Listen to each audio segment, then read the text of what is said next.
সকাল সকাল বাইসনের তাণ্ডব কোচবিহার ১ নম্বর ব্লকের পানিশালা গ্রাম পঞ্চায়েতের হাওড়াহাটে এলাকায় বাইসনের খবর ছড়িয়ে পড়তেই বাইসন দেখতে ভিড় জমায় এলাকার মানুষ।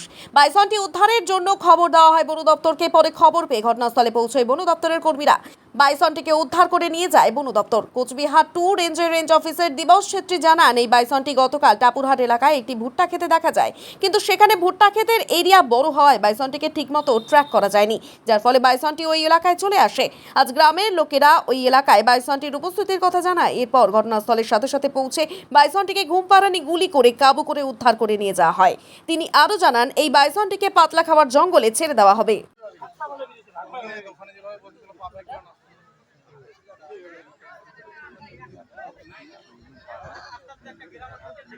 अरे আমরা দেখা টাইম দিয়ে দেখ বাদে সাদার গাড়ি আছে সাদার পরে এখন গাড়ি আবার রাখলে হবে না কোন লাখ তো গাড়ি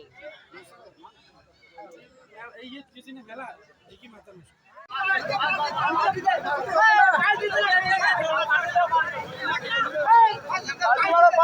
আরে উল্টি দাও না, উল্টি দিলে তবে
রশি দিলে দেওয়া হবে।